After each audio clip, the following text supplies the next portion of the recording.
प्रभू येशू ख्रिस्ताच्या नावामध्ये पुन्हा एक वेळा आपणा सर्वांना सलाम. याच्या क्षमाशाळेच्या धड्यामधील सोमवारच्या भागाकडे आज आपण आपलं लक्ष केंद्रित करूया. आणि सोमवारचा जो भाग आहे तो खूप महत्त्वाचा आहे. प्रियजनांनो, देवाला पाहणे अत्यंत महत्त्वाचा. वडील वर्गांनी आणि पास्टर्सनी कृपा करून हा संदेश अभ्यासा, शवाशाळेच्या धड्यामध्ये अभ्यासा, हा व्हिडिओ पहा आणि देवाचं गौरव किती महत्त्वाचं आहे आणि आपली पदं किती महत्त्वाची आहेत हे आपण पाहूया. या सोमवारच्या भागाचं नाव आहे देवाला पाहणे. निर्गमचं पुस्तक 24वा अध्याय 9 ते 18 या वचनावरती अभ्यास करायला या ठिकाणी सांगण्यात आलेला आहे.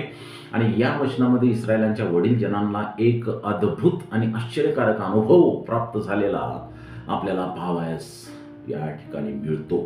कालच्या धड्यामध्ये किंवा रविवारच्या धड्यामध्ये आम्ही पाहिलेलं आहे की मोशे लोकांना देवाचा करार स्थापित करत असताना त्यांच्यावरती कराराचे रक्त म्हणजेच त्या बली दिलेल्या प्राण्यांचे रक्त शिंपडतो. आणि त्यानंतर म्हणजे देव आणि इस्रायल लोक यांच्यामध्ये जो करार झाला होता त्याची पुनर्स्थापना केल्यानंतर मोशे त्या पवित्र सिनाय पर्वतावर पुन्हा एकदा गेला. यावेळेस मात्र एक मोठं आश्चर्य असं होतं त्याच्या जाण्यामध्ये. प्रत्येक वेळेस जसा मोशे एकटा जात होता तसा तो एकटा नव्हता. त्याच्याबरोबर आता इस्रायलाचे इतर 73 उत्कृष्ट पुढारी सुद्धा होते.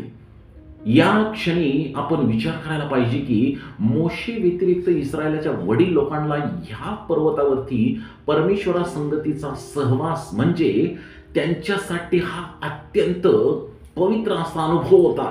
ते आता देवाला भेटणार होते पहिल्यांदाच. वचन 10 आणि 11 मध्ये म्हणण्यात आलेलं आहे की इस्रायलाच्या वडील जनांनी परमेश्वराचा साक्षात्कार त्या पर्वतावरती पाहिला. यावेळी स्वतः परमेश्वर या सर्वांच्या संगती भोजन करणार होता आणि जो करार आहे तो चिन्हांकित किंवा मुद्रित केला जाणार होता. या भेटीमध्ये एक मेजवानी झाली होती आणि त्या मेजवानीचा मुख्य यजमान किंवा मालक स्वतः परमेश्वर होता. किती मोठी बाब आहे नाही काही. या वडील जनांचा परमेश्वराने अत्यंत मोठ्या प्रमाणात सन्मान केला होता. कारण देव स्वतः त्यांच्या बरोबर जेवला. देवाने त्यांना साक्षात्कार दिला. दर्शन नाही, साक्षात्कार दिला. किती पवित्र हे पद आहे नाही का. वडील होणं किती पवित्र पद आहे. एखाद्या चर्चचा वडील होणं म्हणजे किती पवित्र पद आहे याची दखल प्रत्येक वडिलांना घेतली पाहिजे. त्या पवित्र पर्वतावरती एक विशेष अशी मेजवानी होती आणि त्या मेजवानीला सर्वांना आमंत्रण नव्हते. खास आणि विशिष्ट, हे लक्ष ठेवा, हे शब्द दोन, खास आणि विशिष्ट अशा लोकांनाच त्या पर्वतावरती आमंत्रण होतं. त्यामध्ये त्या जेवणावळीमध्ये भाग होता. पूर्वी बायबलच्या काळामध्ये एकत्रितपणे जेवण करणं किंवा जेवणासाठी कोणाला तरी आमंत्रित करणं हा सर्वात उच्च दर्जाचा सन्मान मानला जायचा. त्याचबरोबर जर कोणी आमंत्रणाला नकार दिला तर हा आमंत्रणाचा अपमान, ज्यानं बोलवलेला आहे त्याचा अपमान मानला जायचा. आजही तसंच आहे. जेव्हा आपण कोणाला तरी एखाद्याला जेवणासाठी आपल्या घरी बोलावतो त्यावेळेस त्याचा आपण उच्च दर्जाचा सन्मान करत असतो. हा एक मोठा आदर असतो. या पर्वतावर 73 लोक आणि परमेश्वर यांच्यामध्ये जी मेजवानी झाली त्याच्यामध्ये मोशे पण होता. याद्वारे परमेश्वर सर्व लोकांशी मैत्रीचे संबंध निर्माण करत होता. त्याने त्यांना अनेक गोष्टींची क्षमा केलेली होती. अरे बापरे, त्यांचे सर्व अपराध त्यानं नाहीसे केलेले होते. कोणते अपराध माहित आहे का तुम्हाला? कारण यातले बरेच जण लोक ज्यांना देवानं पर्वतावरती बोलवलेलं होतं त्यांनी देवाच्या विरोध अगोदर एक पाप केलं होतं. जे मोशेवरती भेटायला गेल्यानंतर, देवाला भेटायला गेल्यानंतर आरोना संगती त्यांनी जे पाप केलं होतं, सर्व लोकांनी पाप केलं होतं. त्यापैकीच काही लोक हे वरती आज वडील म्हणून वरती परमेश्वराला भेटायला गेले होते. देवानं त्यांना क्षमा केली होती ना, आपला साक्षात्कार त्यानं त्यांना दाखवलेला होता. यावरून परमेश्वर त्यांना हे सूचना देत होता की जसे ते इथं या ठिकाणी एकत्र आहेत, तसेच संकटाच्या काळात व समस्या असताना सुद्धा त्यांनी एकत्र राहावं, न बोलता या सर्वांनी एकमेकांना वचन दिलेलं होतं परमेश्वरासमोर. जर काय वचन दिलं होतं, जर कोणाला काही त्रास झाला तर दुसरा लगेच येऊन त्यांना मदत करेल. ही त्यांच्यासाठी बंधनकारक बाब असेल, ही त्यांच्यासाठी बंधनकारक बाब असेल. म्हणून ही पर्वतावरची मेजवानी खूप महत्वाची होती. फर्स्ट नंबर तिथं त्यांना खाली त्यांनी अगोदर पाप केलं होतं देवाच्या विरुद्ध, त्याची क्षमा त्यानं केली होती. त्यांना साक्षात्कार घडवला होता, त्यांच्या संगतीत तो जेवायला बसला होता. त्यामुळे ही पर्वतावरची मेजवानी खूपच खास अशी होती. येशू ख्रिस्ताने ज्या ज्या वेळेस त्याला कोणी आपल्या घरी जेवणासाठी आमंत्रण दिले, त्यावेळेस त्या आमंत्रणाचा त्याने नकार केला नाही. तो गेला, त्यांच्या संगती बसला, जेवला, त्यांच्या संगती वेळ घालवला. आणि म्हणून त्याच्यावर अनेक वेळेस आरोप झाले की हा पाप्यांच्या बरोबर जेवतो. तो त्या पश्चातापी पाप्यांचा अपमान करू इच्छित नव्हता, म्हणून त्यांच्याकडे तो जेवायला जात असे आणि त्यांचा तो उच्च दर्जाचा सन्मान करत असे. नवीन करारामध्ये बऱ्याच वेळेस आम्ही पाहतो की येशू ख्रिस्ताने प्रभुभोजन विधी स्थापित केला.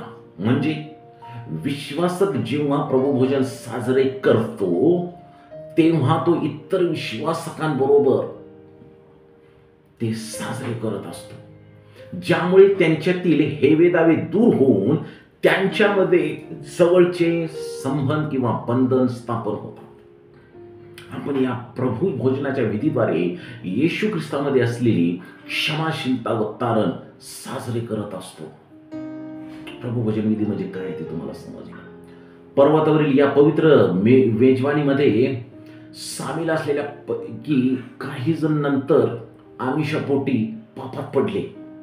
अरे किती दुःखद घटना, किती वाईट घटना. परमेश्वराला भेटायला गेलेले लोक, ज्यांना परमेश्वराने त्या पर्वतावरती साक्षात्कार दिला होता, ज्यांच्या आपल्या उपस्थितीत जे लोक जेवले होते, देवाच्या उपस्थितीत जे लोक जेवले होते, भोजन जेवले होते, ते पुढे चालून आमिष आल्यामुळं पापात पडलेले आपल्याला पाहायला मिळतात. आणि त्यानंतर त्यांनी आपलं जीवन गमावलेलं आहे. या मेजवानीत सामील असलेले, देवाबरोबर असलेल्या मेजवानीत सामील असलेल्या लोकांनी पुढे आपलं जीवन गमावलेलं आहे. लेवी 10 अध्याय 1-2 वचनामध्ये जर आम्ही वाचलं तर तिथं तुम्हाला अहवाल दिसेल की हे जे पर्वतावरती लोक गेले होते मोशे संगती, त्यांच्यातलेच काही लोक नंतर पापात पडले होते. हेच ते नादाब आणि अबिहू, हे 73 जणांपैकी एक होते, जे परमेश्वराने ज्यांना दर्शन दिलं होतं, परमेश्वराने ज्यांना मेजवानी दिली होती, त्यांच्यापैकी हे होते. परंतु आम्ही नंतर पाहतो की आरोनाचे हे दोघे मुलगे परमेश्वराच्या विरुद्ध आपली धुपाटणी घेऊन त्यात त्यांनी अग्नी घातला आणि त्यावरती धूप घालून अशास्त्र पद्धतीनं म्हणलेलं आहे, अशास्त्र पद्धतीने त्यांनी अग्नी पेटवला आणि परमेश्वरासमोर त्यांनी तो नेला. त्यानंतर त्यांचं मरण झालेलं आहे. देवाबरोबर खोलवर अनुभव असलेल्या या लोकांच्याकडून इतकी मोठी चूक व्हावी, किती वाईट गोष्ट आहे. देवा संगती चाललेले, देवाबरोबर उपस्थित राहिलेले यांच्याकडून ही चूक व्हावी. त्या देवाबरोबरच्या पवित्र अनुभवाद्वारे त्यांचे कोणत्याच प्रकारचे परिवर्तन झालेले नव्हतं आणि त्यांच्यात बदल सुद्धा झालेला नव्हता.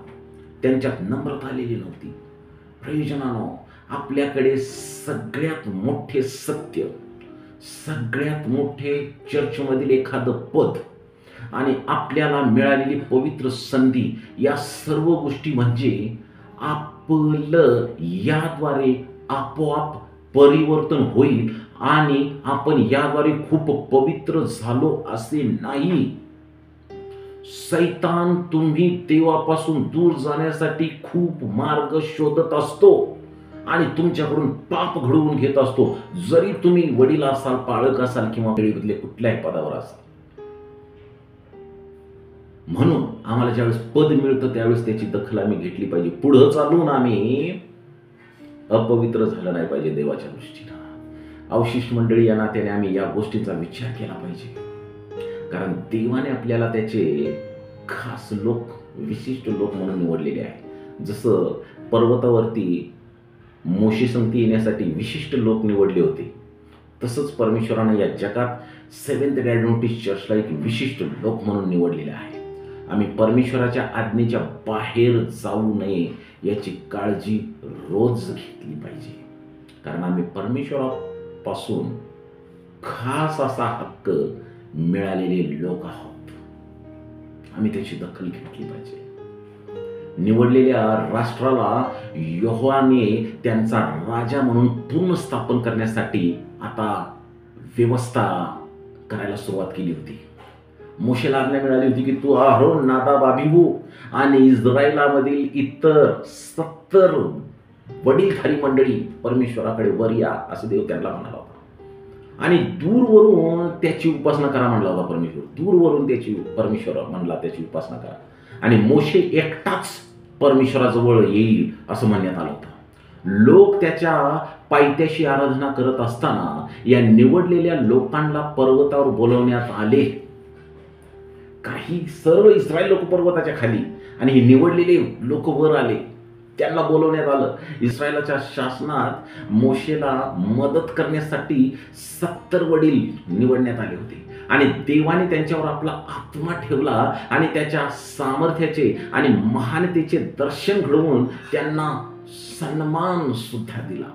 त्यांना सन्मानित केलं आणि त्यांनी इस्रायलाच्या देवाला पाहिले आणि त्याच्या पायाखाली नीलमणी दगडाच्या फरसबंदीसारखे काम होते आणि त्याच्या शुद्धतेत स्वर्गाचे शरीर होते. त्यांनी देवाला पाहिलं नाही, परंतु त्यांनी त्याच्या उपस्थितीचे तेज पाहिले. ॲलन व्हाईट यांच्या पुस्तकात लिहिलेलं आहे बरं काही. ॲलन व्हाईट यांच्या पुस्तकात मी तुम्हाला 5 नंबर नंतर सांगतो. त्यांनी लिहिलेलं आहे की त्यांनी त्या ठिकाणी देवाला पाहिलं नाही, परंतु त्यांनी त्याची उपस्थिती मात्र त्या ठिकाणी पाहिली, उपस्थितीचे तेज पाहिले. याआधी ते असे दृश्य सहन करू शकले नसते, परंतु देवाच्या सामर्थ्याच्या प्रदर्शनाने त्यांना पश्चाताप करण्यास भाग पाडले होते. त्यांनी केलेल्या पाप, मगाशी मी सांगितलेलं, त्यांनी पश्चाताप करण्यास भाग पाडले होते देवाच्या सामर्थ्याने. ते त्याच्या वैभवाचे, पवित्रतेचे आणि दयेचे चिंतन करत होते. ते त्याच्या जवळ जाऊ शकत नव्हते. जो त्यांच्या ध्यानाचा विषय होता त्याच्या जवळ जाऊ शकत नव्हते. मोशे आणि त्याचा सेवक यहोशुआ यांना आता देवाला भेटण्यासाठी बोलवण्यात आले. आता मग ह्या 70-73 जणांतून यहोशुआ आणि मोशेला पुन्हा तिथून वरती बोलवण्यात आले आणि ते काही काळ त्यांच्यामध्ये अनुपस्थित राहणार होते. इथं ते राहणार नव्हते.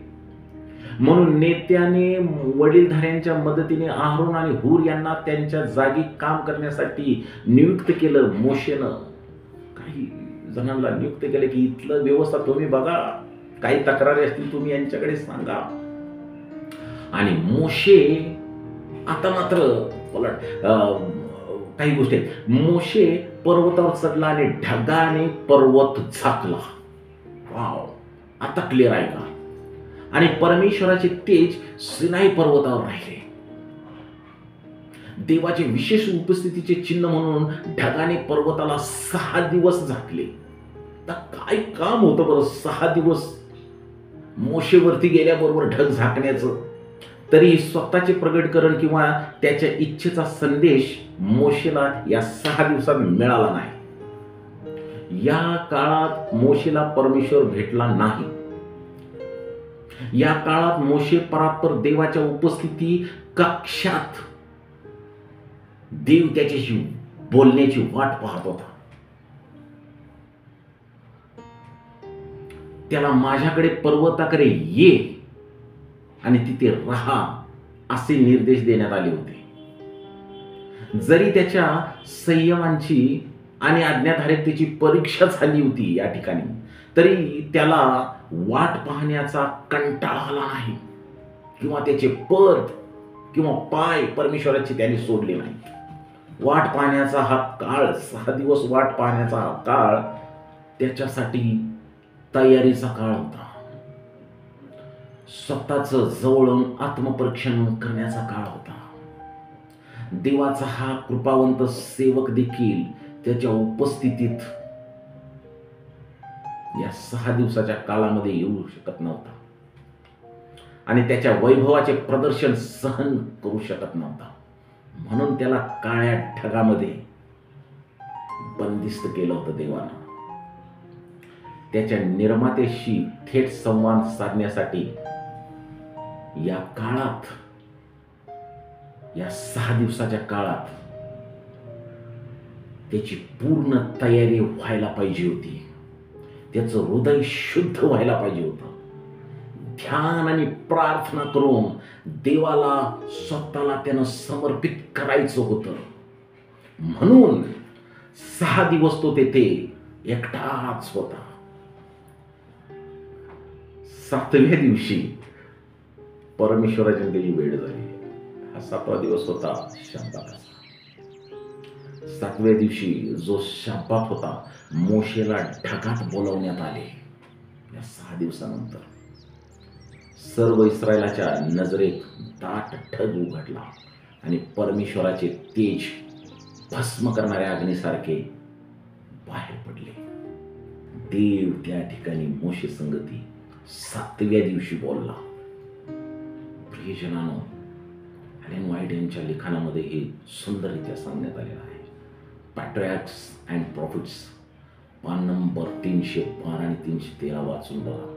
तुम्हाला ही भयानकता, पवित्रता आढळून येईल की देव मोशे संगती तिथं कसं बोलत होता. देव बाप तुम्हाला आशीर्वादित करू. आपण रेमनंट निवडलेले लोक आहोत, ध्यानात असू द्या. आपल्याला देवासंगती बोलण्यासाठी नकाराची तयारी केली पाहिजे. आमचं हृदय शुद्ध झालं पाहिजे. ध्यान आणि प्रार्थना करून देवासंगती बोलण्यास सदैव तयार असलं पाहिजे. देव बाप तुम्हाला आशीर्वादित करो. प्रभूची कृपा तुमच्यावर असो. आमेन.